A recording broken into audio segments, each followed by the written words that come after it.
Hello everyone and welcome to the TRUtalk podcast. We are opening up with episode 1 of season 5 and I am 50% of your new hosting duo, and I am joined by the other 50%, which is Spartan. How you doing, Spartan? That well. Good to see. I already forgot to mute my mic and I forgot to mute the stream before it started. So we are doing great. We're off to a great start. I am Spartan. Hello, everyone, and welcome to the new season of TRUtalk with myself and yeah. Dogg. Yeah, make sure you get that right. Host of TRUtalk. And so we're hoping to continue on everyone. with the fantastic level of streamer, top tier streamer level that, that we're doing. But today we are joined for our very first show by PallasStreams and Luna as well. Welcome to you both. I hope you're having a fantastic day. And I suppose straight away to get in with the usual, starting with Pallas. Pallas, tell us a little bit about yourself, where you're from, and why you get into streaming. Well, hello, everybody. I'm Pallas, or PallasStreams, as you can see below. So I'm a variety streamer. I got into streaming. I've actually been streaming. I just hit my 1 year mark last month. So I got into it through some friends of mine who I've known for several years, but didn't realize they streamed.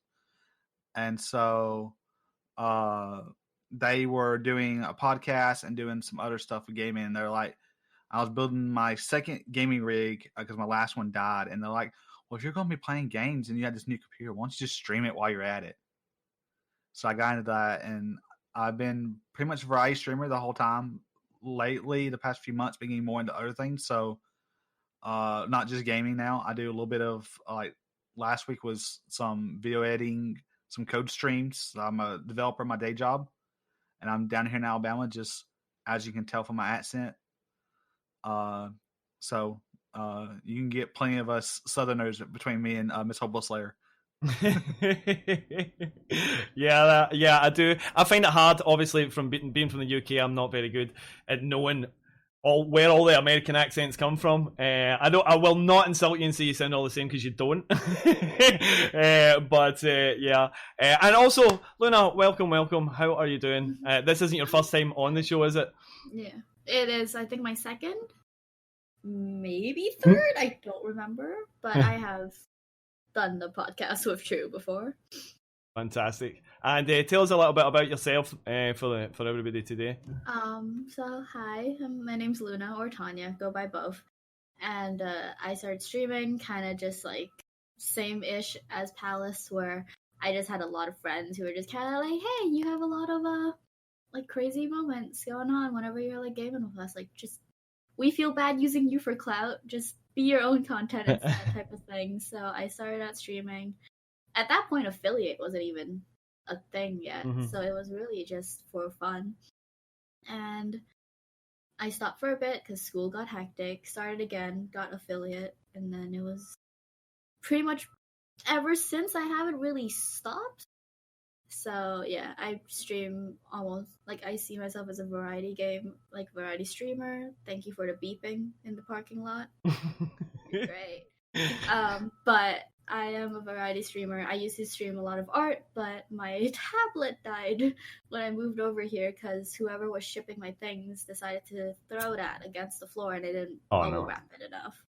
So I am currently trying to get that set up back, but until now, for now, I'm just mainly gaming.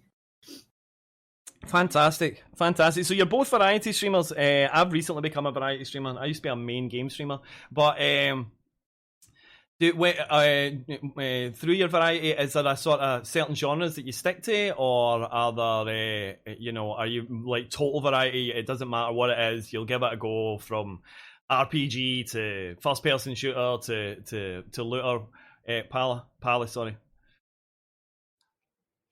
So for me, I am all over the place, but I tend to go back to RPG, first-person shooters more than anything.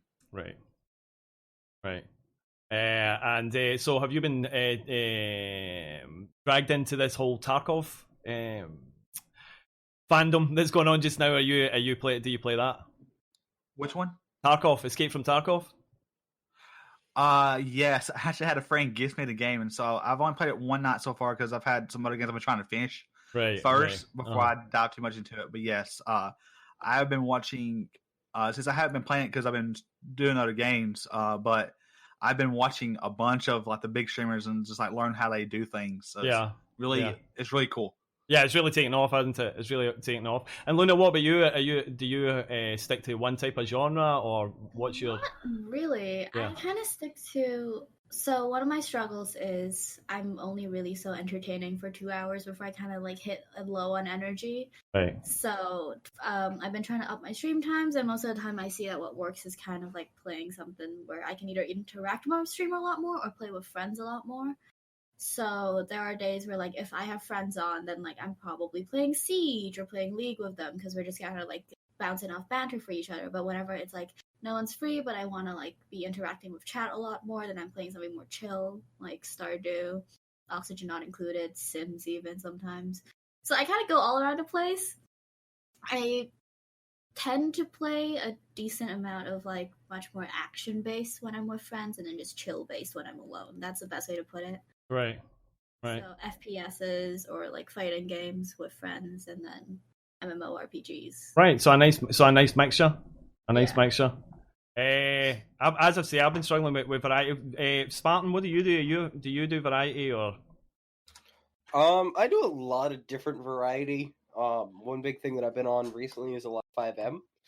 I haven't been streaming probably for the past 2 months or so, if not more. But I'm hoping to get ready to get back into it. And probably try to stream some 5M. It's just a lot of fun for me. But otherwise, I've been playing a lot of FPS as well. Of course, you got that Modern Warfare. I'm thinking about maybe picking up some Tarkov. Oh, that's okay. I just had to. Sorry, Discord won't let you turn someone up in full screen. So I have to take it off full screen and to be able to turn Luna up a little bit. I hope that works a little bit better. Sorry about that. Sorry for interrupting. It's all good. And actually, once the same people that made 5M get Red M up and running, it's going to be the same sort of framework for Red Dead Redemption 2, which is going to be pretty awesome. So I might be doing a lot of that. Right. I've never actually done any RPing. I've got a friend who was really into GTA RPing, but he didn't play in 5M. I can't remember the name of the server that he was on. It was probably LSPDFR. No, it was something Cloud or something. I can't remember. It was a smaller server, but he was really into it, and he was streaming so many hours. Like he was doing 18-hour streams and stuff. But it's never really interested me until I heard that Red Dead Redemption was getting it. And then there's something about it. I don't know. There's something about writing about as a cowboy that just really appeals to me. What about either of our guests? Have either of you done any RPing? Luna? I've seen friends kind of play GTA 5's like RPing, and it's been I love watching that type of content, but I'm personally like the closest thing I really do to RP would be D&D. That's the only time that I fully like get into character. Any other time I'm just like I am a fool. And like for some reason with D&D it's like a much more different, like I have no shame in like fully committing to that, while for some reason when it comes to like online video games it's a bit more different, I guess. Red Dead Redemption's definitely one that did like catch my eye. I never really got into it solely because that type of game isn't the type. It's more the type I like to watch than I do like to play. Yeah, that's fair. If we're putting it that way, but I'm fairly like well versed in it. It's just because I consume a lot of content. Like my favorite content creators tend to like do that more. Yeah. But I personally am just closest thing is really D&D where I go full out. Yeah, and what's your character in D&D? I'm currently in 3 different campaigns. One's on campus, and 2's like online with a few friends. My favorite is obviously chaotic neutral because that's like one of the most fun things to do. Where it's just kind of like I'm gonna do what's best for me. I don't care what happens. And the main reason why that's still my favorite is because that's also like under the DM's like the one that did my first ever campaign, and it was a respawn of that same character, just under a different plot at this point. But my favorite thing about that was the first time I ever did, I was so awkward because that was like my first ever kind of like role playing experience, and I was like chaotic neutral. I'm gonna blow up a whole city. The thing is, it wasn't supposed to work, but like a DM can't really like bar you from anything when it's like not like completely unreasonable. And you're like, I have a lighter. She's a like elf ranger, real basic but real fun. I'm like, so I have a bow and arrow. We're on the back of a wagon running away from a horde of zombies, but there's gasoline everywhere. There's like gas systems everywhere, like pipe systems everywhere. I'm like, are they flammable? Like, I asked a DM, I asked my DM Lee, like, are they flammable? He's like, yes. Do they span the whole city? Yes. How much would I have to roll to get that arrow lit up and shot off the back of a wagon at a level 1? Like, this is the first ever campaign, like, first ever, like, session, too. And he goes, you need like a 22. I had nat +3. I rolled a 20.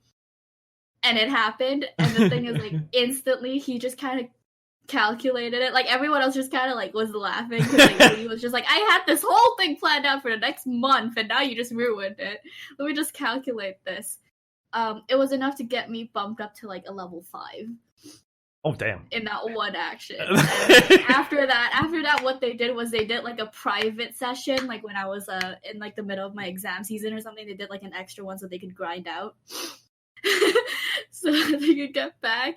And at that point I was with someone who was in the session with me, and he had to drop out. So then what happened was I was the one that found his body, and I just looted him, and he was like a lawful good paladin. And this chaotic neutral just went, I'll burn this body and take all your loot. Your armor is like all gold. I'm gonna melt that down and sell that for cash. And that's what I did. So like my introduction to like D&D, like that being my first and second session, is definitely why I'm so like hooked onto it. Fantastic. That's an awesome story. That's awesome. And what about you, Pallas? Have you ever done any RPing or indeed any tabletop gaming? Yeah, so I've done for PC games, things like that. I've done Skyrim, a little bit of Fallout. That's mostly my role playing on games, but I've been recently getting into D&D as well. And as you were describing that, Luna, it actually made me think of I'm in 2 campaigns right now, and we had the second session for one campaign that we streamed. And you just remind me of one of our players who we were in a tavern and we got surrounded by zombies, and he burned down the tavern in the first session. Not the tavern. Yes. The hub where everything starts. So it was literally, we came out of our rooms and we heard something, so we looked over the railing and saw zombies downstairs. So 2 of my guys jumped over the railing and went into the zombies, and I'm actually a female elf fighter, so I'm ranged weapons. So I'm picking them off from a distance, and then 2 of my guys go down, and our buddy was like, who's also playing a female tiefling, was like, yeah, so I have a lot of fire magic. Where is all the alcohol at? That's alcohol abuse. So he literally threw some fireballs at the alcohol and caught everything on fire and almost killed our comrades in the first session. I love how most first sessions really do just kind of, you just kind of see who's the player or players that are the ones that are like, I need to explode things. Like, there's always that one person that's just like, where can the fire happen? Yeah. I mean, it's now a running joke in that campaign that we have a pyromancer among our crew. That's fantastic. That's fantastic. I remember that, as you say it, Luna, there's always someone. I remember playing with a friend of a friend for the first time, and he brought his character in, this thief that he was very, very proud of. And we walked into the dungeon, and the first room we walked into was kind of sort of set up, leather couches and stuff. And he just walks. It says he walks up to a couch and he sticks his knife in it and he draws it across the back, and to see if there's anything inside the couch. And unbeknownst to us, the dungeon master had set up this dungeon to have some sort of like steampunk kind of thing, and a steampunk device came out and incinerated him on the spot. Dungeon master rolls. It's like, yeah. And honestly, this was the first time I met him, and he lost the plot. This was his character, you know. And I thought, dude, you just went in and vandalized the place, you know. Like, what about you, Spartan? Do you play any tabletop games? You play any D&D? You're muted, my dude. Great job, Spartan. Not really any tabletop games or D&D. I do some RP. I used to be really big into Gary's mod, which is kind of like now, but yeah, I do a lot of 5M now. Right. And I'm excited, like I said, for when Red M comes out. That's fair enough. That's fair enough. We'll see. So, have a little look. If anybody in chat's got any questions for anyone, please put them in, and we'll put them to the guests. So I was looking at Exerto earlier, and I seen an article about Mr. Beast. He's I don't know about anybody else, but I'm a big fan of Mr. Beast. I like. I don't know if there's, you know, I might be off the mark here, but I personally don't know if there's a streamer or a content creator out there that has actually put so much good into the world, you know, so much good positive feelings and vibes, you know. And obviously everybody will have heard about the team trees where they planted 20 million trees, which, you know, this is fantastic, isn't it? You know, and now to celebrate reaching 30 million subscribers, he's starting Team C's, which will see them try to remove 30 million items of trash from the oceans around the world.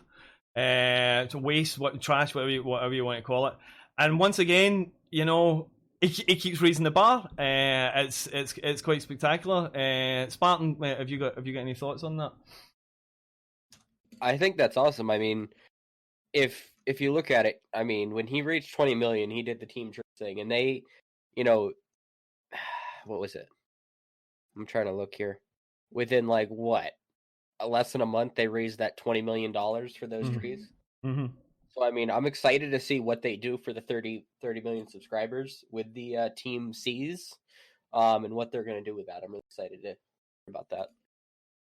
Yeah, I think. Sorry, Luna. Sorry. Mr. Beast was one of those content creators that, like, when he first started kind of blowing up, I was just very much like, oh, it's another kind of dude perfect type of channel. Like, I definitely got that impression of, like, it was one of those, like, hype beasts, I'm gonna just do things just to flex. Mm-hmm. I didn't really start, obviously always respected him as a content creator, but I didn't really start becoming, like, a fan, and, like I don't necessarily watch his content still, but I do still much more support it now that I know that, like, he is one of those rare people of, he doesn't just, like, contribute, he, like, initiates. Because obviously there are other big YouTubers, like, for example, like Markiplier or PewDiePie, who, like, did help with Team Trees, but they, with their audience, have not necessarily started their own thing. And it could be because they're busy or whatever, but I personally feel like Mr. Beast is just one of those people who just was born into, or, like, worked his way into, like, having a good amount of connections where he can pull this. Because, like, the rate in which he's grown as well indicates some form of, like, he had connections before he even started this, before he, like, got, like, to 1 million, let alone, like, 30 million. Yeah.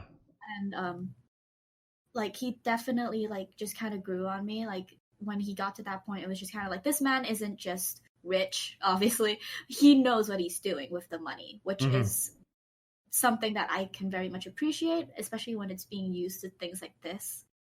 So I'm definitely very excited to see how, like, Team C's goes, because Team Trees, like, from, like, a very, like, logical standpoint, Team Trees was a lot more easier because it's really just planting trees, yeah, and, like, finding the area to do it and finding the workforce to do it and funding for that. But with Team C's, it's like, yeah, you can take the trash out of it, but then one of the main reasons why we've been struggling to do that is where do we then put the trash? Where does the trash go? Mm-hmm. So it's definitely going to be a much more, like, he's definitely going to have to be much more included or involved in this, because I'm already, like, he's under a lot of scrutiny. He has 30 million subscribers. He does one thing wrong, there's going to be at least 1 million people who are talking about it. Mm-hmm. And one of the things that I know people have been, like, bringing up is, what is he going to do with that trash? Like, there is technology ready that you can just scoop a lot of things out, but it's where do we store this? What do we do with this? How do we process this? Yeah. And I kind of want to see where he goes with that, because, like, he seems like a smart man, and he seems like he would be able to collab with even more than just one company or one organization this time, to kind of, like, see where that goes. Like, I really genuinely think Mr. Beast could do a significant amount, like, enough to actually get on, I think, more than just the YouTube content creator, like, social media views. Like, he could hit headlines, like, proper news headlines. Yes.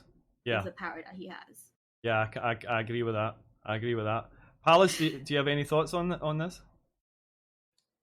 I love Mr. Beast's content. I haven't watched it much lately, so I'm a little behind on some of the things he's done. Like, I think someone mentioned in chat about the holiday thing and things like that. But I think it's great. I mean, I think it was 30 million subscribers he's going to do this for. So I can only imagine how big of an area, or how much impact he's wanting to make this thing. Because 20 million trees is a lot. So I'm curious to see what he ends up doing to make it so much bigger than the last thing he did with the trees. Yeah. Yeah.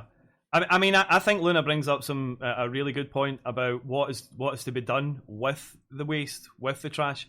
I mean, I've seen several different programs that, but they're very small, that recycle and repurpose a lot of ocean trash, because a lot of ocean trash is plastic, you know, and sort of repurposing it for clothing and stuff like that. So it would be interesting to see if that would be something that it could go down and you know, actually make that kind of product desirable to people as well, you know, by raising its profile, which I think would be a fantastic thing as well, and get people turned on to the idea of, you know, just because something is made out of something that was considered trash 2 months ago or how long ago, it doesn't make it not desirable to wear or own or, you know, or use.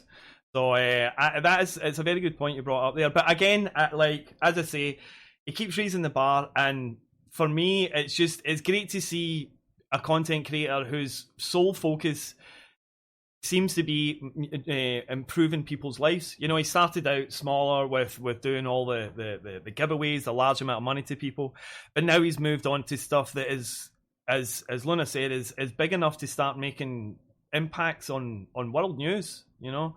And that's, to me, that's a wonderful thing to see, because it just shows you how big streaming is getting, and how mainstream streaming is getting, and streamers are getting as well, you know.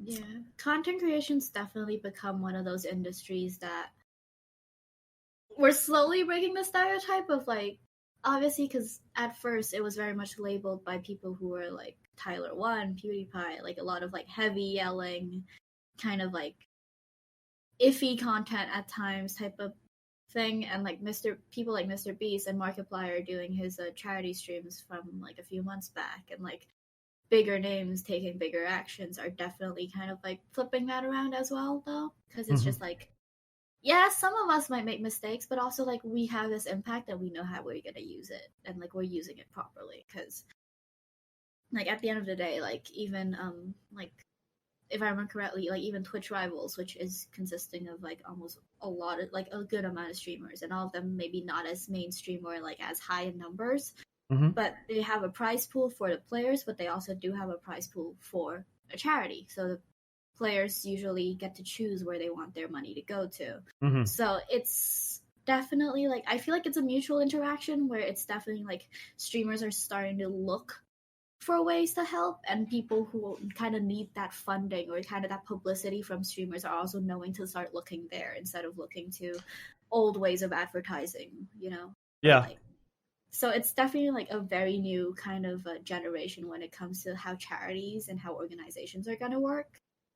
And I'm very excited to see kind of like how that goes, because this is, I think, like one of the first times in like history that like global influence is like like that is real. Because before it would be like, how far can you really spread this news? But now it's like it goes everywhere so quickly too. Yeah, you could get a campaign out in a day.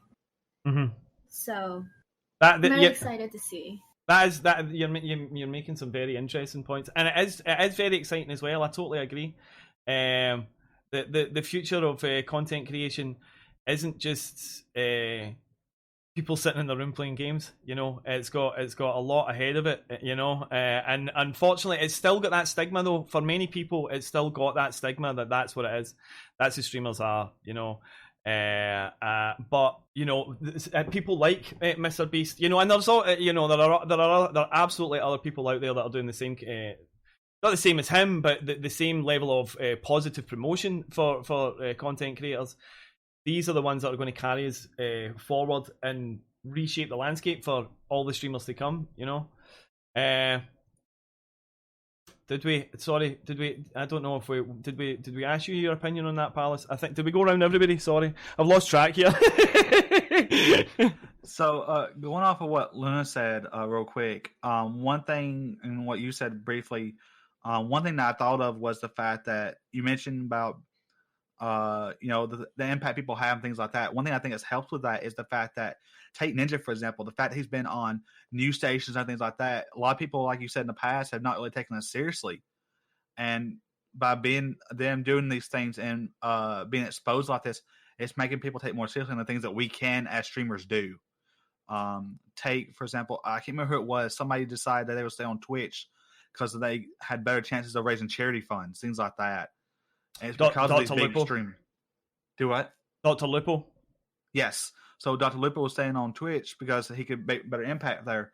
But it's because of Ninja and Mr. Beast and all these people who are, you know, being put on the news and being put on front page and things like this about the impact they're making that's helping people take us more seriously. And I love that aspect of it. I'm curious to see where it goes from here. Yeah, it's very exciting. It's very exciting, and you can sort of feel it as well. There's a sort of buzz about it as well that's beginning to gather, and a momentum that you can feel gathering around streaming, which I think is very exciting as well. And yeah, just to talk about what's been spoken chat here, Jazzy HJ, anyone trying to bring positivity in their content are awesome. And yeah, I agree with that. I completely agree with that. That's to personally, for all the reasons that I get into streaming was about positivity, largely for, you know, myself as well, because of the health issues that I had. And I love it. I love to be in people's channels that are positive and get that energy back from them. You know, it's very energizing. Definitely.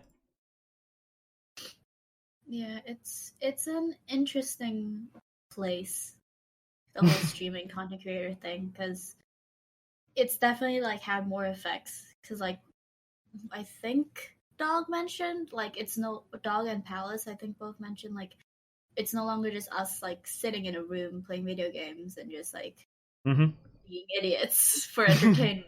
Like obviously, like at the core of it, that is what it is, and like that's the magic of it. But it's just everyone can go into that with any intention, whether good or bad, unfortunately. But like it could be just so good. Like even if someone just starts, like I think all of us here, I can say pretty surely we all like started for ourselves, but also like we stream for the aim of like we don't have that influence to like plant 20 million trees, but we have that influence over our own communities to kind of like make their day a little brighter by like giving them that little time of their day.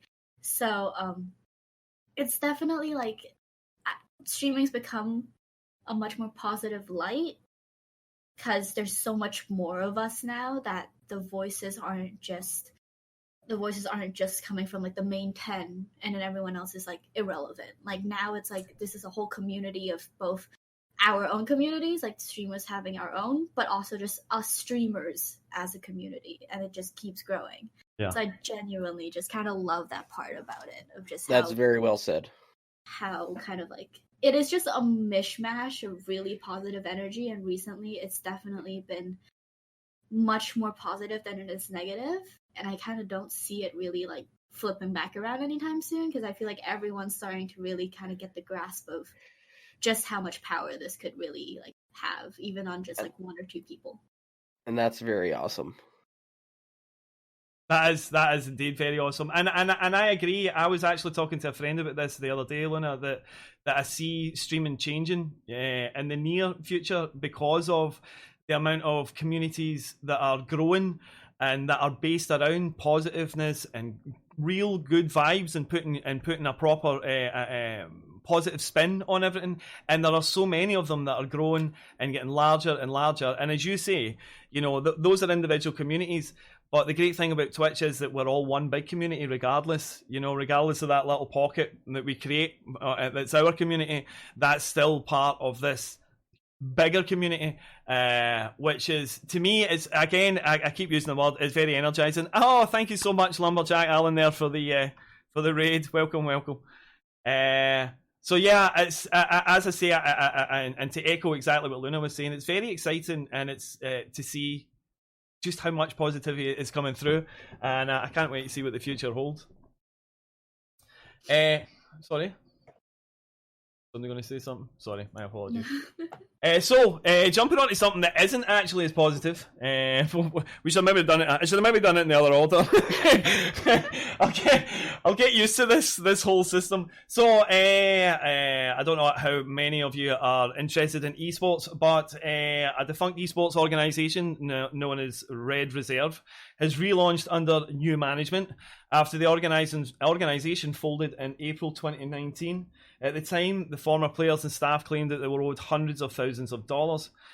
So this is an esport organisation that has folded due to liquidity issues, and has reformed and basically has shed those debts and is looking to shed those debts, which is not written. You know, it's not really a good thing at all to do to the previous players. And the thing is about this kind of thing, normally around about businesses and such, there are quite strict laws that stop you from being able to reform businesses. But it appears in esports that there might be loopholes, or the laws don't apply as stringently. And so this looks to be like they're going to be able to get away with it. So I don't know how many of it are interested in esports, but what kind of opinions they have. Spartan, what do you think of this? So I personally have not had a lot of experience with esports myself, but yeah, I haven't really had much experience, so I don't really have a lot to say. That's fair enough. But if you know, this is the same organization, which obviously it is, if they had an agreement to pay X, Y, and Z, mm-hmm. A, B, and C, they should have not. I mean, I'm not a business major or anything like that, but if you owe someone money, they should have some sort of way. If the relaunch goes here, they should be able to take care of their debts to X, Y, and Z over here mm-hmm. when they get to that. But something should be set in stone about that. Yeah, I agree as well. It's. I mean, again, I might be talking about stuff that you're not really interested in here. There's a lot of kind of shady shenanigans tend to go on around esports, and it seems to fly under the radar. And what I wonder is if is at a point where we might see far more stringent rules being brought in by governments or governmental bodies regarding this, because you know.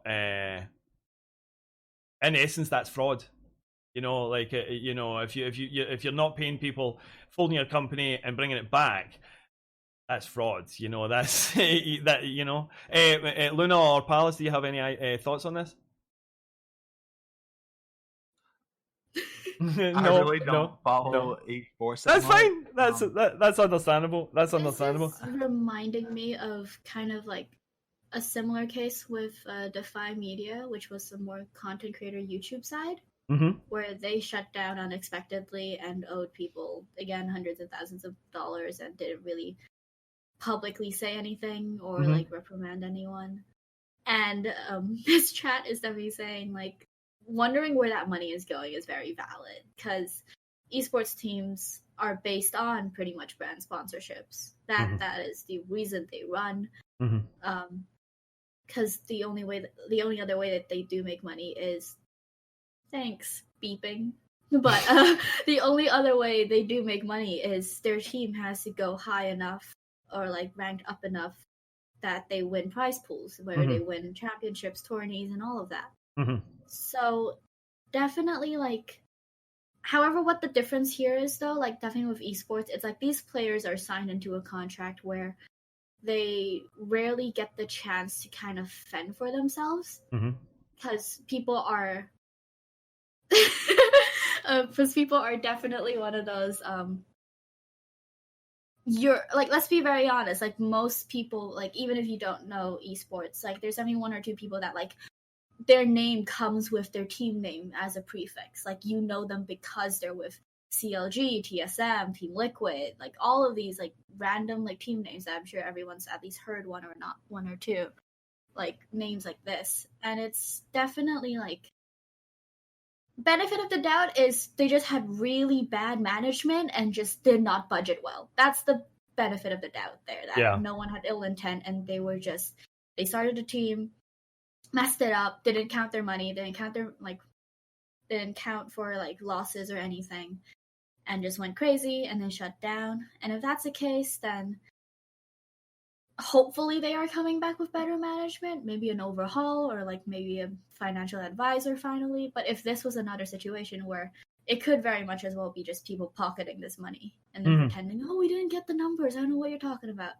then that's definitely a whole other legal case. But also what I do know is that because it is still in the realm of content creation, legal cases are very iffy when it comes to cases like this. Because a lot of these, like, esports teams still aren't really counted under the category of a business. So you can't really sue directly for fraud. There's a lot of workarounds. That's why you rarely see, like, you see so many cases like this of people being scammed for money or fraud, and none of them usually win, because the amount of money it takes for you to get this through to a court would probably just put you under even more than just going on. So it's definitely a very it's a bad situation for people who do get caught up into teams like that.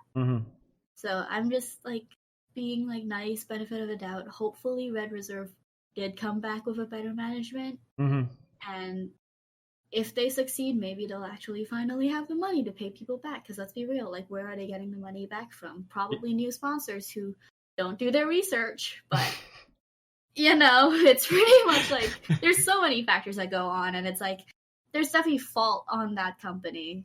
Yeah. But we can never really know for sure if that management was just irresponsible or corrupt, and it's a very iffy, like, it's a very blurred line to draw here.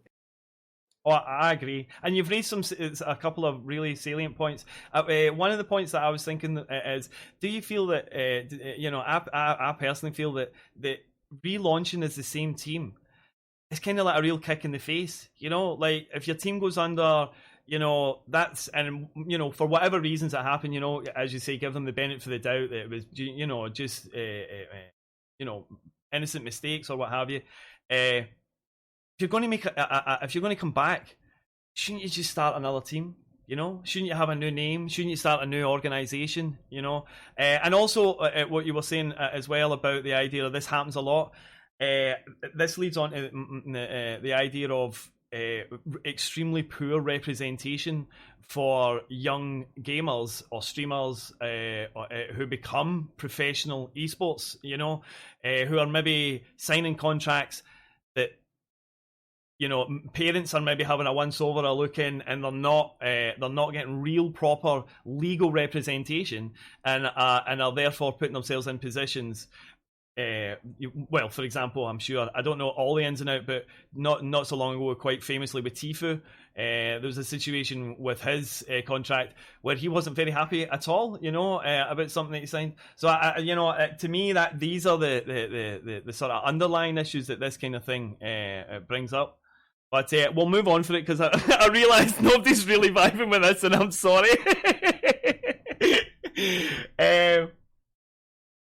This talking about Doctor Disrespect. Spartan, do you want to talk about that? Yeah. So, big congratulations to Dr. Disrespect, who celebrated his another new Twitch milestone on February 10th. So he has actually now hit 4 million followers on Twitch, which is pretty crazy, actually. I mean, his Twitter has like 1.75 million, but I mean, that's actually pretty crazy to have 4 million followers on Twitch. Wait, is it 4 billion? Oh. The article says 4 billion, but Yeah. it's 4 million. Yeah, I was going to say, 4 billion would be absolutely. I read the article and I'm like, wait, did I read billions? Like that can't be right. I feel like their writers may be having a stroke when they write these articles, because like earlier, and we'll talk about that escape from Tarkov one later probably.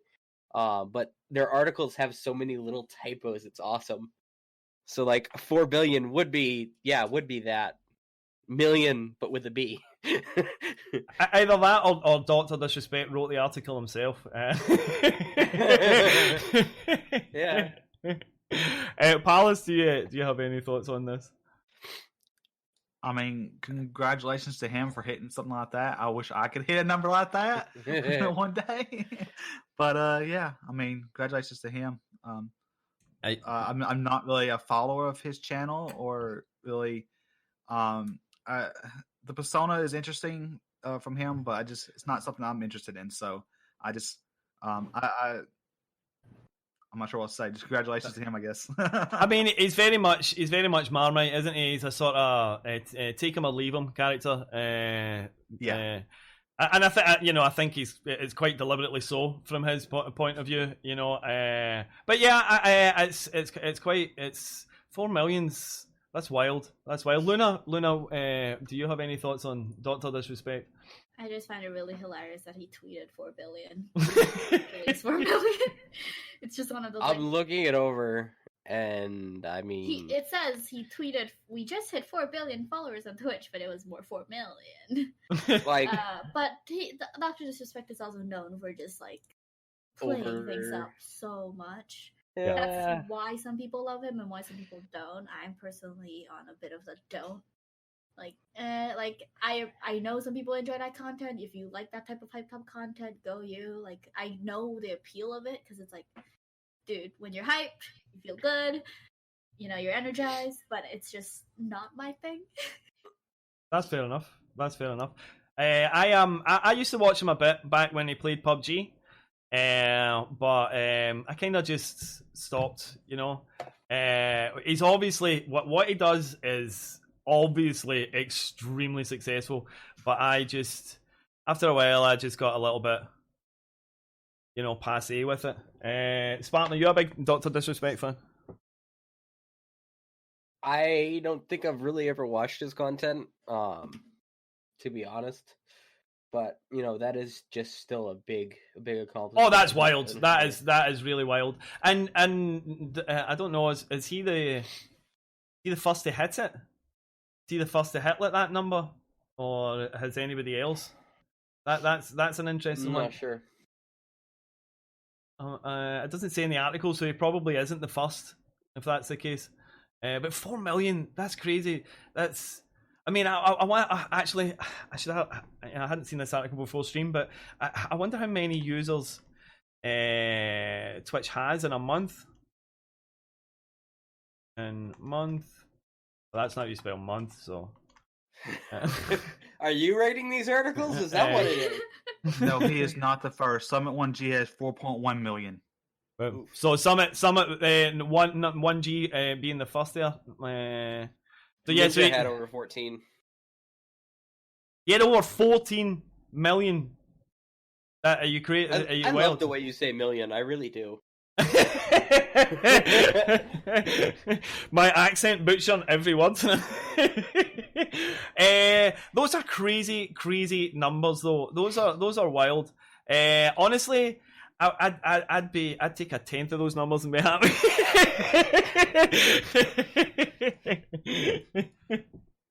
So let me see. Go on. So you can still pull up Ninja's old channel and it says 14.6 million. So yeah, he had a lot. Oh, Ninja had over 14 million. That's wild. That is wild. Those numbers are scary, you know. Although I don't know about anybody else, but I remember. I don't know about everybody else, but I remember when I hit. I remember hitting 100 followers and thinking, just this is the best thing ever. You know, this is like I can't believe this. You know, like I've got 100 followers on Twitch. So yeah, those numbers just sound insane. You know.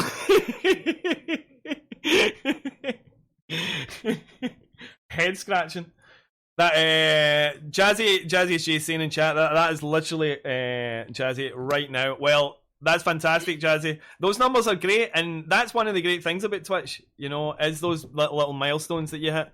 That just, you know, like for me, a lot of the time, they mark things that I never thought I'd achieve. You know, and I'll never get this, I'll never get that, I'll never get this. And so every time one happens, it just feels, you know, fantastic. Can I just ask y'all like a quick what was like your like biggest Twitch milestone? Or just content creator milestone? Like what was like that one day or that one moment where you're just like, whoa, that really just happened? Pallas. Like since we're on the topic of that. Oh, you with us? Yep, sorry. That's okay, my dude. So, my biggest moment, was probably so I've yet to do anything with it, but I hit affiliate back in March or April, something like that, and within like come July or something like that, I had a bunch of friends who were like giving subs to one another. And I went from, and within 2 weeks, basically I had like 9 sub points. I went to 50 and like all emotes within 2 weeks. That was like the biggest achievement because I thought, okay, I might hit this a year or two from now. And because like everyone I knew was hitting it, you know, they had been streaming 2 or 3 years and I hadn't hit it yet. And I hit it within 2 weeks of getting like my 9th or 10th sub. And it was just like, I can't believe this is happening. That's awesome. I've yet to fill all those emote slots yet, but fantastic. Spartan, how about you? I would say, you know, I've had a few different moments throughout time. I can't really. I mean, of course, you know, hitting affiliate and everything was awesome. Especially becoming an affiliate with Tru as well. I can't really bring anything exactly to mind right now. It's kind of been a while. Well, I mean, I'll step in and then we'll get you to answer your own question as well, Luna. So the two biggest ones so far for me, becoming a Tru partner was a big thing for me. With everything that was involved in that, you know, and it was really. It filled me with a lot of confidence that what I was doing, I was on the right track, and I was achieving things, you know, and to be recognised by a community like TRUgaming. But probably the biggest for me has actually been recently. So going back to why I started streaming because I suffer from really bad anxiety and agoraphobia. So I very rarely leave the house, and way back 3 years ago, a little under 3 years ago when I started streaming, I didn't go out at all. I would talk to 2 or 3 people in a day, and would be in the company of maybe 1 or 2 people in a month. And so I started streaming as a way to connect with people, to make connections, meet people, and expand my world, because my world had shrunk to such a tiny, tiny small size. And so for all this time, I've been meeting wonderful people, making fantastic friends and lifelong friends and connections, and having a great time as well. But also, it's been giving me so much confidence and helping me with my anxiety, with my agoraphobia.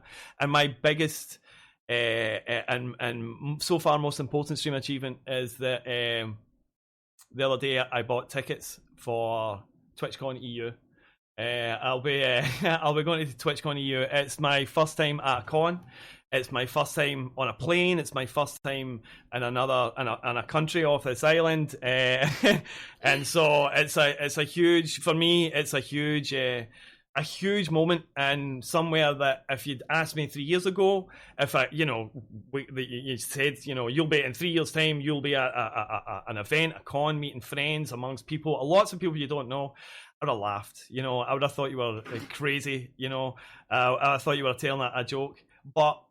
And so this is why I love positivity. I love people that try to help. I love streamers that are about positivity and lifting up their community, because this is what Twitch has done for me. It's lifted me. It has helped me to become a more rounded and open and happier person. So yeah.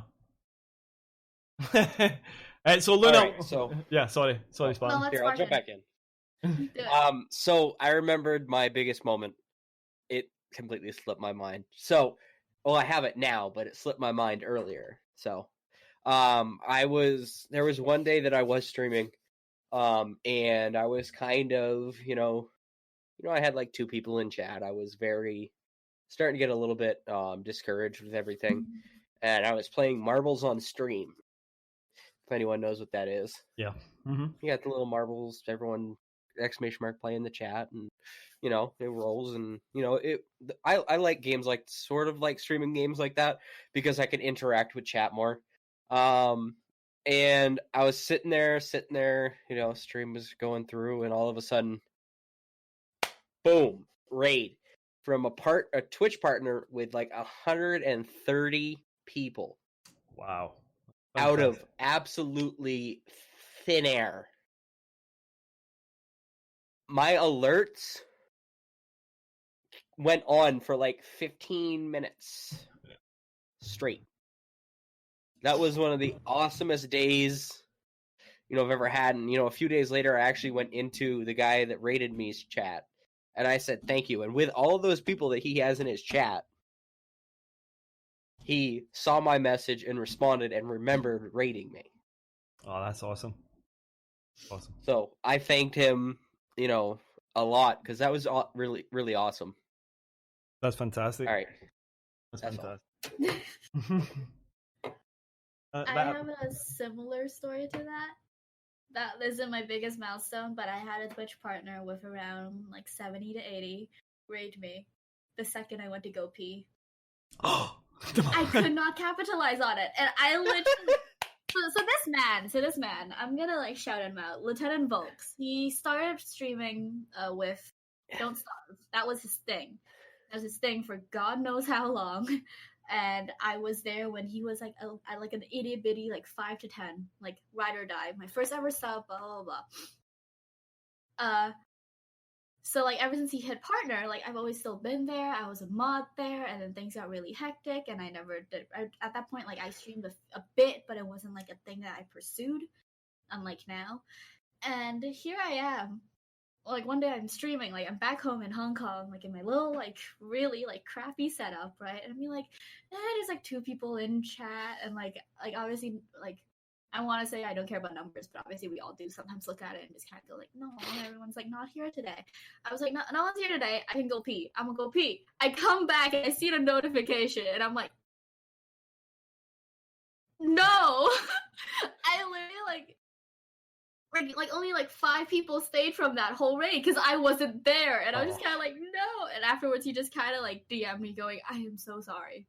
I would have streamed an extra 5 minutes just so you could have been there. I just did not know because that stream delay was so bad because I was streaming to American servers from across the world. It was a minute-long delay. Oh no. So it was such a kind of moment of just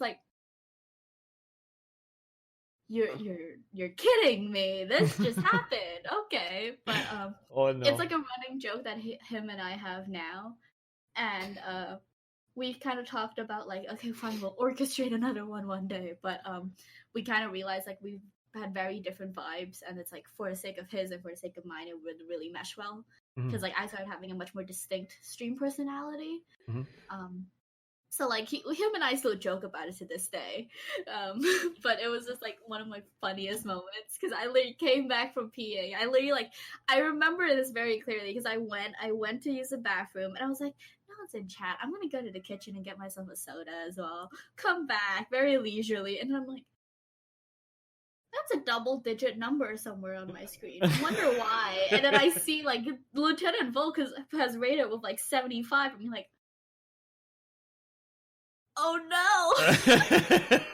No.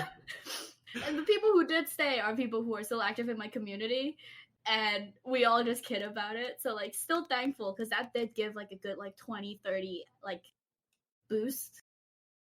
Which at that point, when your numbers are literally like barely double digits, was such a huge thing.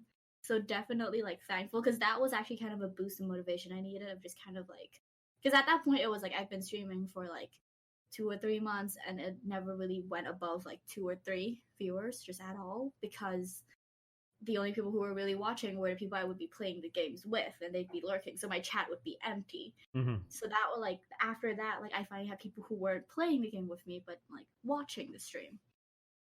So that was like a really hilarious one. But my milestone was I got affiliate and I just went, I'm gonna stream.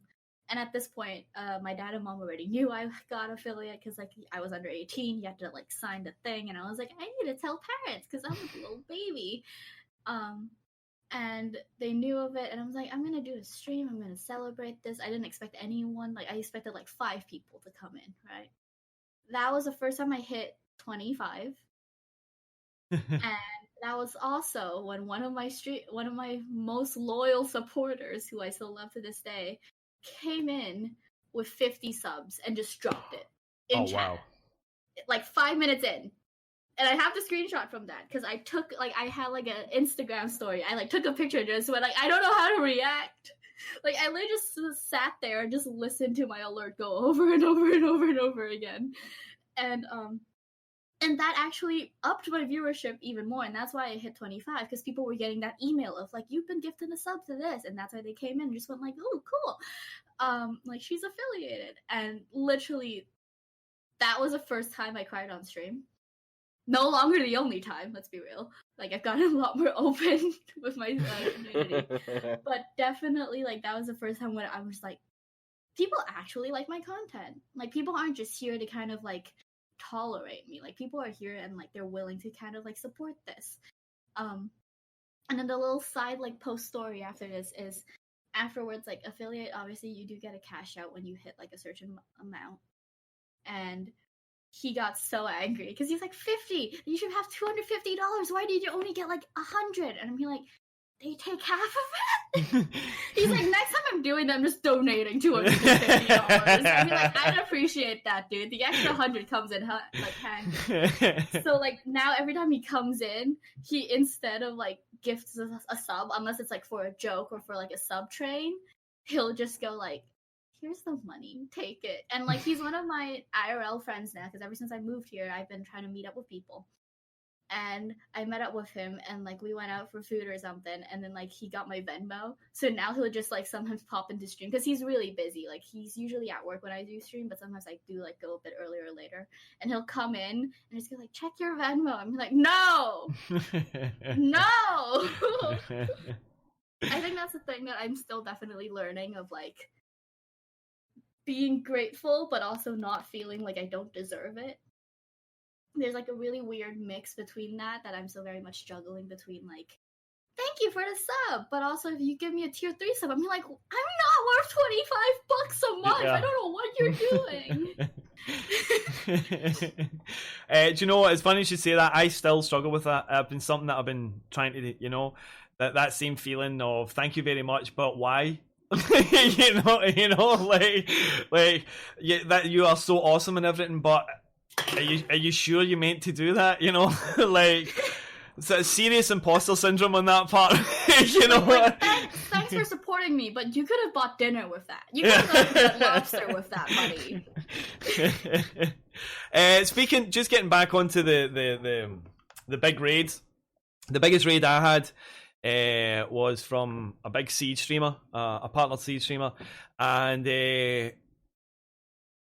some people stayed from it, but I made one of my absolute best friends from that raid, and we always talk about that. You know, we always talk about like right back then, that day when he just came in, because he went into the guy's stream, and just as the person was finishing their stream, so the first thing he wrote in my chat was, "Oh, I just joined, and I've hosted. Who are you?"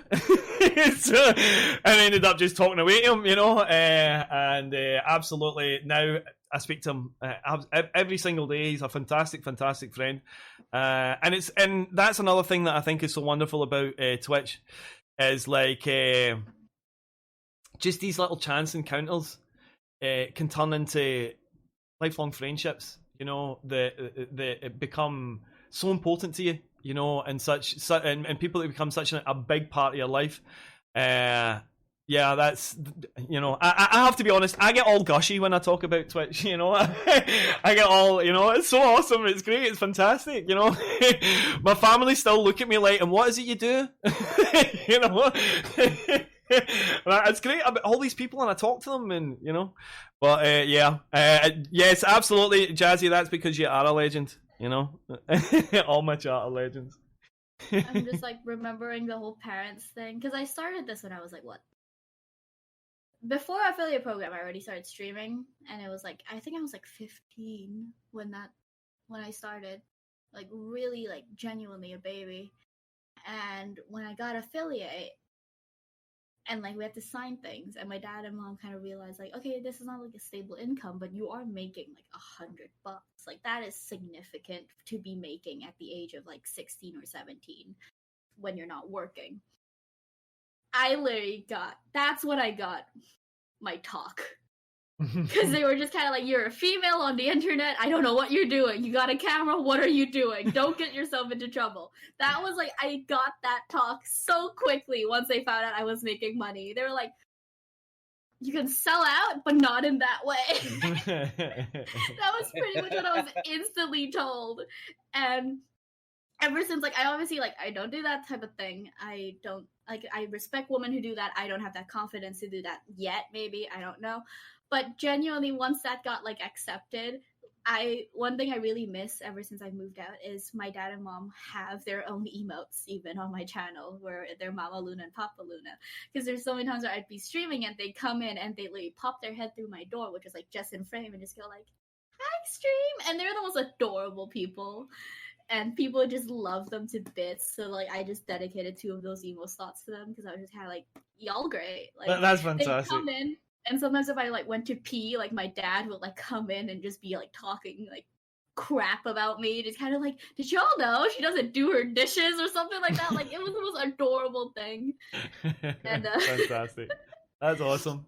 That is so awesome. that was definitely like another one of those like really monumental things where like, for my parents, where they were just kind of like, you're making money, what are you doing? Like, let's just make sure, okay?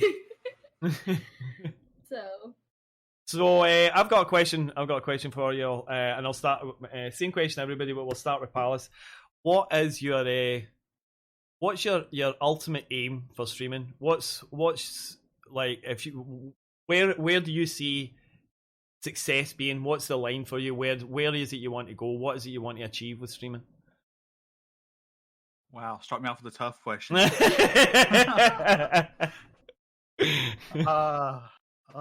a good one.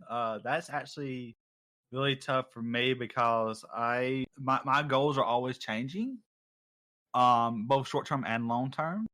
As I get better at things, I go, oh hey, well maybe I could do this now, or you know, as I learn new things, it's kind of like the end goal changes, because it's like, okay, well what's the next step from here?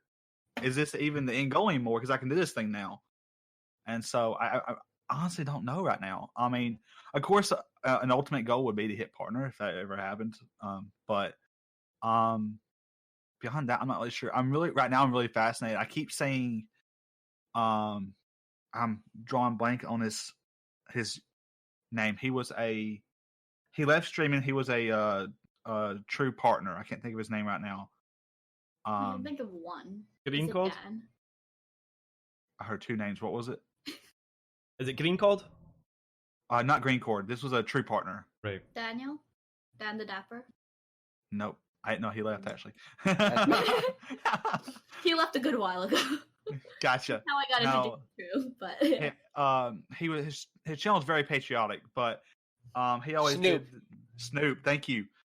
So the thing Snoop did whenever you subbed or followed, and where he used his mixer things to do his voice, and I would love to do something like that at some point. But that's more like a short-term goal, not really anything I can really grow off of, really, other than just provide better entertainment. That's probably my ultimate goal, is to see if I learn how I can be a better entertainer. Because there are times like y'all mentioned, whenever there was, like I think you mentioned double-digit viewers, stuff like that, and you mentioned like lower view counts. Like right now, I'm at that point where I'm lucky if I average 3 right now. And so it's more like, what am I doing? I often feel like, what am I doing wrong? Am I not entertaining enough? So it's really learning how to be a better entertainer is my ultimate goal. I'm So also just gonna add in really quickly, because I have experience managing other people's channels, because I'm much more of a management person and personality myself. January and February are usually the driest months.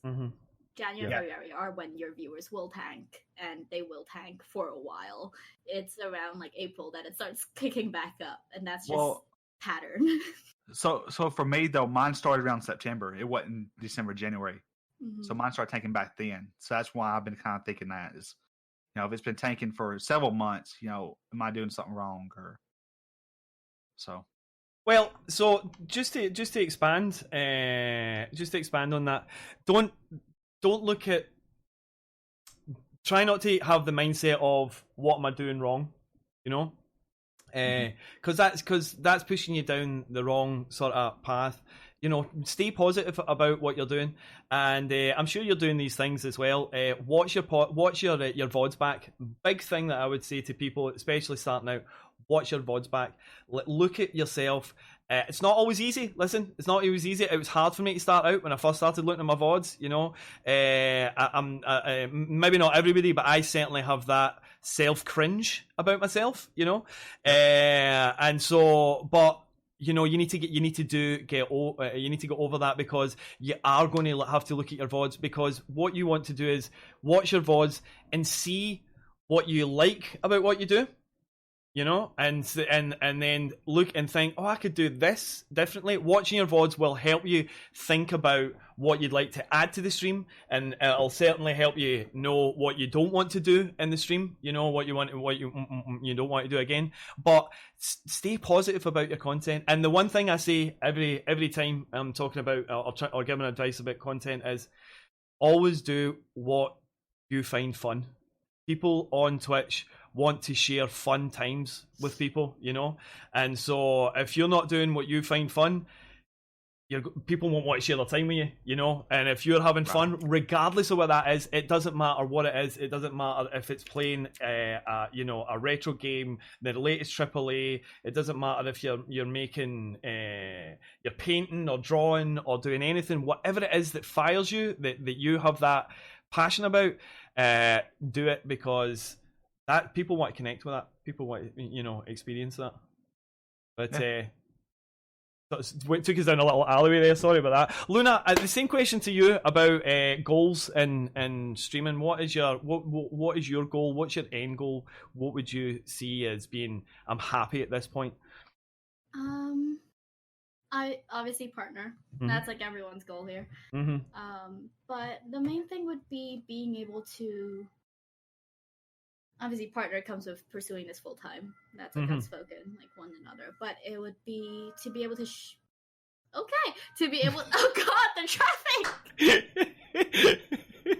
Literally every time you try to talk, I just scream back. Establish dominance. No. Shut up!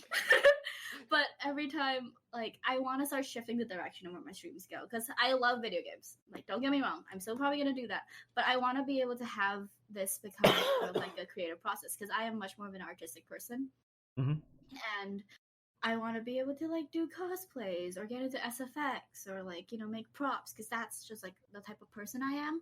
Mm-hmm. So that's definitely one where like I want to expand variety into creativity much more.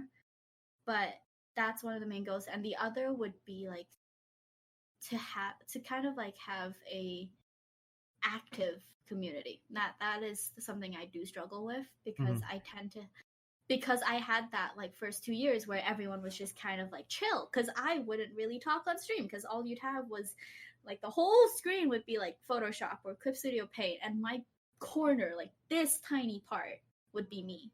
Like it would not be much. And I would be quiet, because at that point I hated my voice. I really did. I sounded like the age I was, and I wasn't okay with that for some reason.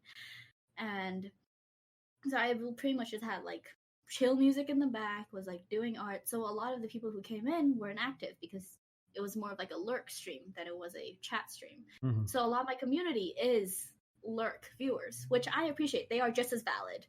They do get you up on that Twitch algorithm. Like it is just as valid. But I do want to like start working on, like, I have a Discord server. No one speaks in there, including me, and I'm at fault for that. But it's definitely one of those things where like I want to start shifting kind of the direction that my channel has been taking the past few years, and shift that somewhere else.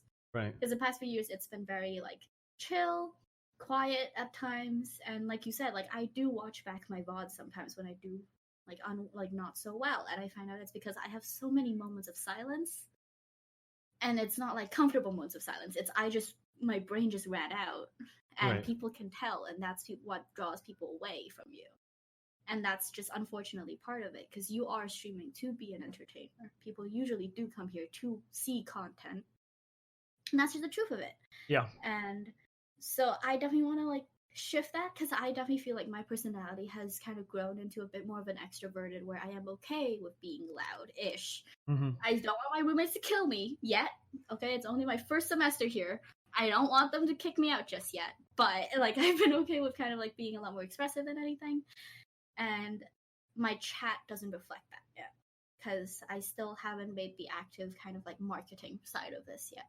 I've been working on the content itself, but I definitely do need to work on like getting myself out there. Like I forget to tweet out my streams, I forget to post out my streams. I literally just hope someone gets an alert. Like I need to like get back into that. Like unfortunately this is slightly marketing, this is slightly advertising, this is slightly business, and like that side I need to start managing a bit more. Which I find ironic, because I do that for other people and I forget to do that for me. Like I do that for other people. Like I'm like, you export your analytics, send them to me, and you're paying me to do this, because like you don't want to deal with numbers, and I know how to do it. I just don't do it for myself. So it's really ironic, because I tell this to all the people I'm working with, and they're like, "You do this in half an hour." I'm like, I know, but that's a lot of half an hours. I don't wanna. But that's definitely like the main goal, is just like get that balance between managing and not like managing and entertaining, because I definitely like need to get myself out there again. Yeah, because right now I haven't grown because I haven't tried to. So that's where I'm going, hopefully. Interesting. That is, and to touch on a couple of things that you were saying about the lurkers. Now, I've always had a lot of lurkers in my channel, and again, lurkers are awesome, taking time out of their day to make sure they're there for you. And I have struggled previously with the chat as well, and linked as well to the fact that I've always been very quiet in my Discord.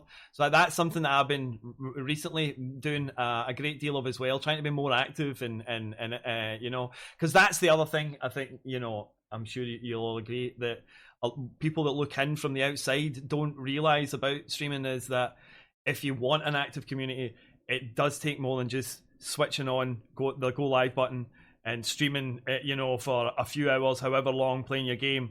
It takes, you know, connecting with people outside, becoming part of their friend circle, becoming part of their wider circle, however it is. And that's something that I certainly struggled with my, as I explained earlier, with the previous mental health issues and stuff that I had. So that is definitely something that I can understand, Luna, as well, about the community stuff. Spartan, what about you? Same question as well. What are your aims, your final, what's your, you know, what would be Happy for I you. always love this question. So back when Veli took over Stream Key, his first episode when he took it over, I got asked the same question. So are you ready for the greatest answer of all? Yes, absolutely. I have absolutely no goals, absolutely no plan, absolutely nothing. I am here to ride the wave and just see what happens. I'm not, I do this for my sort of, I don't want to say just my entertainment. I don't want to seem like I'm selfish about it. But I'm not going to stress over what happens. Mm-hmm. I'm not going to stress over only having 2 people in my chat anymore. Or 0 people in my chat. I'm going to do what I do, and I'm going to enjoy it. If I talk to myself for 4 hours, I talk to myself for 4 hours. Mm-hmm. So, full send. It is what it is. Well, that's fair enough, and I can respect that. I can respect that, though, because, again, repeating what I've said so many times, you are doing what makes you happy. That's what you enjoy. That's what you want to do. That's how, and that's what your channel should be. It should be the representation of who you are, So, yeah, I can respect that. I can absolutely respect that. And, and in a lot of ways, I can be envious of it as well, because, we everybody shouldn't worry, overly worry about numbers and anything like that, but we always think about them, you think about them, you look at your analytics, you're thinking about these things. So in a lot of ways, I'm envious of the idea that you don't have to, or you don't want to, or you're not, that's not your thing as well, because that's very freeing. That is very, very freeing. I think depends on your personality, I guess. Like Spartan, like this is the first time I've ever met you on this podcast. Hi, nice to meet you. But also, like, you definitely give off that kind of like you are chill, you are extroverted. Like talking to yourself probably doesn't sap as much energy as it would other people. Like that's definitely like a personality thing. I'm assuming. I don't know. Maybe it's completely wrong that like after you talk to yourself for 4 hours, you're like, I need a nap. I need to go in a coma for. I always need a nap. I always need a nap. Like. Oh yeah, we're still doing this podcast thing. Oh, but I mean, there's been a lot of times like if I hear myself talk, like actually like hear like I have a voice modification tool that I use sometimes for like when I'm doing the 5M and stuff, and there's a setting on it that I don't remember what the keybind is, but it turns it on so I can hear myself through it. Mm-hmm. Oh, it drives me crazy. Like, I'll be talking and I'll hear myself and I'll, like, stop in the middle of my sentence every time I hear myself talk. Like, I was doing that earlier when I was messing with it when it was just me and Dogg in the chat here. And I kept hearing myself and I go, yeah, and I do it all the time. So I hate hearing my own voice, like, through a recording. As I'm trying to talk. It, like, my brain goes from, like, normal operation to... I have a friend of mine who has a voice modificator. My English just failed too. He has the thing that makes your voice do things, and I don't get how he does it because I know he has audio feedback. I know he hears his own voice. How does he keep a sentence going? And he does this for like 5 minutes straight with that. I mean, like. My brain would have fried itself like half a minute into like hearing my own voice come back in reverb or in whatever. Mm-hmm. I don't know. Oh god. Yeah, like he has like a claptrap one, which annoys the hell out of me, but also entertains the hell out of me. So like I definitely like get that whole like hearing yourself talk, but also just kind of like I could not go on for 4 hours without it being very obvious to stream that I'm not happy with how the stream is going if chat isn't there. Like if chat isn't there, I'm just kind of like, I don't want to do this anymore. Like it's just an unfortunate like reality that I'm just like, I do pay attention to that, and it's because I need energy to like kind of like bounce back and forth off of. To feed off of. I'm not necessarily someone who like can just exude that myself and have that generated by myself. Like I need someone to be bouncing that back and forth on, and it's like best example was like kind of like this, like in the morning, like when this just started, I was just kind of like, but now it's like everyone's kind of loosened up. Like I'm a much more vocal as well. So that's pretty much like that's my main, like, I could not talk to myself for 4 hours straight. I would end up at the end of it, might as well just like start creepily singing like nursery rhymes, because at that point I'd be going insane. Pallas, what about you? Do you use any voice modulations?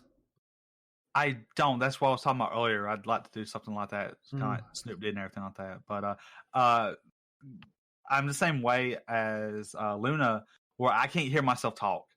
If I do, I've actually messed up settings in Discord and stuff like before, or in my own audio, where I hear myself talk and I'll be in the middle of a conversation and I'll bump a button or something like that on my computer, and all of a sudden I hear myself talk, and I freeze mid sentence because I'm like, what did I just hear? What was that? And I can't form a sentence anymore. And going off the goals thing earlier, you mentioned like if you didn't have a chat, you have something to keep you going, stuff like that. That's kind of where I was going at with the kind of the issues I have with my stream and numbers and things. Is I am not one. I can talk to myself a little bit, but going at it for long periods of time, I struggle with that. And so that's where that kind of comes from, is what Luna said there. But yeah, I don't use any modulation programming like that. I would love to at some point. So, just as a tip for talking, for long periods of time, for filling in that gap, talking to yourself, he's in the chat just now, Veloc_TV, the legend that is. Veloc told me that in order to help himself do that, he started just narrating what he was doing throughout the day. So if he was making a cup of coffee, he would say, I'm walking over to the kettle, I'm filling the kettle with water, and just sort of doing a sort of background commentary of his actions, because a lot of the time,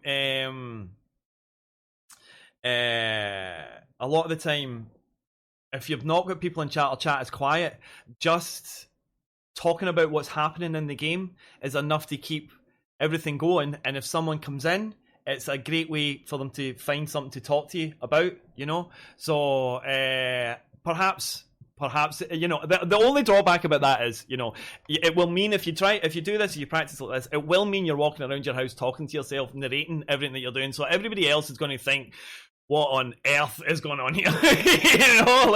But in the long run, it could really help you to get used to that and just make it a sort of background thing that you do, like back of the brain, not even thinking about it. But yes, that was the advice that Veloc gave me. So I think everybody's slagging about the way I say stuff in chat. We're all just loving Veloc in chat right now. Yeah. Well, he is a legend, though. He is a legend. The legend. I can't do accents. I'm sorry. That's all right. I don't mind. I'm the same. Legend. I am Asian and I can't do a single Asian accent. I'm not kidding you. I have been so Americanized from birth. Because all my teachers were American or British. So I've never really, had the chance to get that Asian accent. You said British. Say British again. You say it's so posh. British. Yeah, there it is. That's what. I have one. The word comfortable. Mm-hmm. That goes out smoothly now. So does the word uncomfortable. Mm-hmm. I used to say uncomfortable. Comfortable. Because it's the way it's spelled. I was like, what do you mean? That whole syllable, the FOR's gone. But everyone brought it up and I'm like, okay, I'll change it. And now it's so uncomfortable for me to say uncomfortable. But that was a huge thing. And apparently I have that when I get pissed, apparently. There have been people clipping my streams whenever I do play ranked and I do get pissed because, I'm human. I apparently get more British. I slowly get more British as I get more pissed. So you're an angry Brit, yeah? Is that what... I'm apparently an angry Brit and a posh American in one Asian body. It's something interesting. It really is. Accents that's a big thing that I notice. Obviously, being from Scotland, nobody ever mentions your accent, but the moment I'm on Twitch, so many people, oh, your accent, does anybody else get that, Palace? Do you get that with your Alabama drawl? You kind of drawl you have, isn't it? Not really, because I have a whole bunch of so just for reference, just for big background, I'm on in addition to True Affiliate, I'm also on Miss Hobo Slayer's stream team. And we have quite a few people who are from Alabama. So half my chat, half the time is from this area.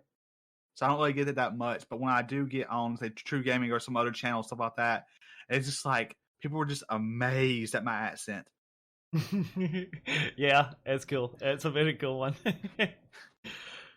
Spartan, what about you? You can't do accents, you said earlier. That's how we started on this, wasn't it? Pretty much. I can do voice modification through an external application, but that's about it. I've tried every time I try to do an accent, my girlfriend yells at me. Tells me to stop. Like for a while there, I was trying to. Sometimes I try to annoy her with a Letterkenny accent. Right. If you've ever watched Letterkenny, I have, yeah. Mm-hmm. She hates it. Absolutely hates it. And because this is a semi-family friendly show, I really can't do that right now because most of that somewhat accent, the pitter patter, let's get at her. That's kind of the more family friendly side of it, but Oh, right. Well, we're probably getting close to the end of the show. Before we go, let's just go around everybody once again and tell us where we can find you. Tell us about your social media links. Tell us about your channel as well. Starting with you, Luna. Lunaria on Twitch. Should be Lunaria on Twitter. Lunauria with 2 eyes on Instagram because someone took it. The police is coming for them. No. And that's the main. If anyone does want to join my Discord server, it is under my panels as well. So I think it is. I really hope it is. Well, that would explain some things. But yeah, everything should be just under Lunaria. Like, it's not that difficult to find. It's unique enough of a name that you're not gonna miss it. You're not gonna miss out on it. So it's good.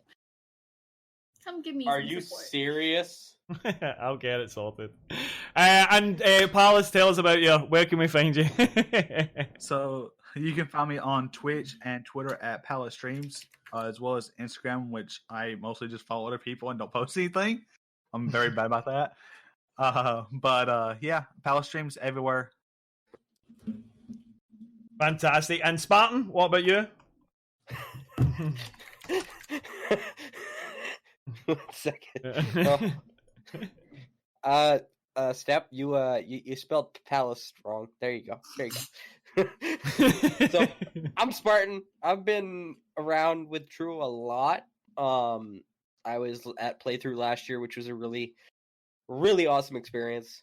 I'm hoping to go this year, but it's definitely not a yes at this point. But I'm SpartanBL on Twitch, on Twitter. So many T words here. Twitter, it's X SpartanBL X, because one of my old accounts that I can't get into from 8 years ago. Forgot the password and don't have access to the email anymore, so rip. So it's X SpartanBL X. But I'm around. I'm a mod in a few different people's chats. And I'm also a True affiliate manager here with True. So I'm around. It's nice to meet some new people.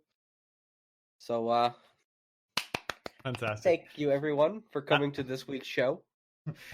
And I'm Dogg_gaming on Twitch, Dogg Gaming on everything else. I'm a variety streamer, and as you can tell from the accent, I'm from Glasgow in Scotland. Thank you to everybody for being here tonight, for all our viewers. Also, thank you to Luna and to Pallas. Thank you, Spartan. This has been the first show back for a while, and I'm very happy we got through it. I made one error. I knew I would make some. Tiny error. One tiny error. Not important. Record the stream.